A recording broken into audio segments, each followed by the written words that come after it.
Eh bien, évidemment, il y a une impression de déjà-vu ici en Afrique du Sud. Donc, la décision de plusieurs pays d'interdire leur territoire au Sud-Africain, de suspendre les vols en provenance d'Afrique du Sud, est perçue ici comme hâtive. Donc, les professionnels du tourisme, par exemple, alors que ici devait démarrer la saison estivale avec des touristes qui devaient venir d'Europe.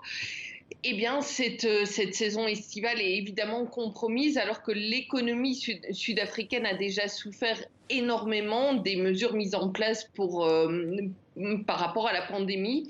Donc, c'est une nouvelle qui apparaît comme extrêmement préoccupante ici. Et donc, des réservations d'hôtels ont été annulées, des rencontres sportives aussi, des événements culturels.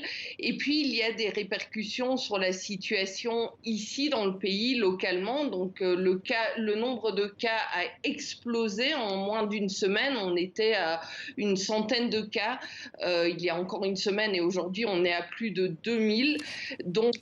Donc les Sud-Africains sont extrêmement inquiets par rapport à cette nouvelle. Patricia, qu'est-ce qu'on sait de ce nouveau variant? Est-ce qu'il faut craindre par exemple une nouvelle vague de Covid-19? Est-ce qu'on sait si les vaccins qui existent sont efficaces contre ce variant ou est-ce que c'est encore trop tôt pour répondre à toutes ces questions?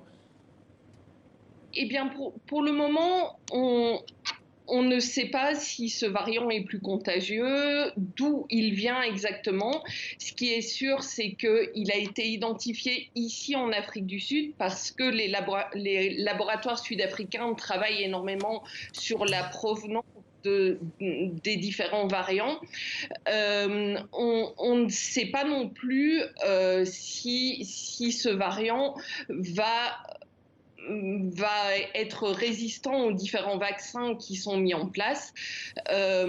Donc C'est c'est encore un peu tôt pour le dire. Merci beaucoup, Patricia Huon, correspondante de TV5 Monde à Johannesburg, en Afrique du Sud. Merci à vous.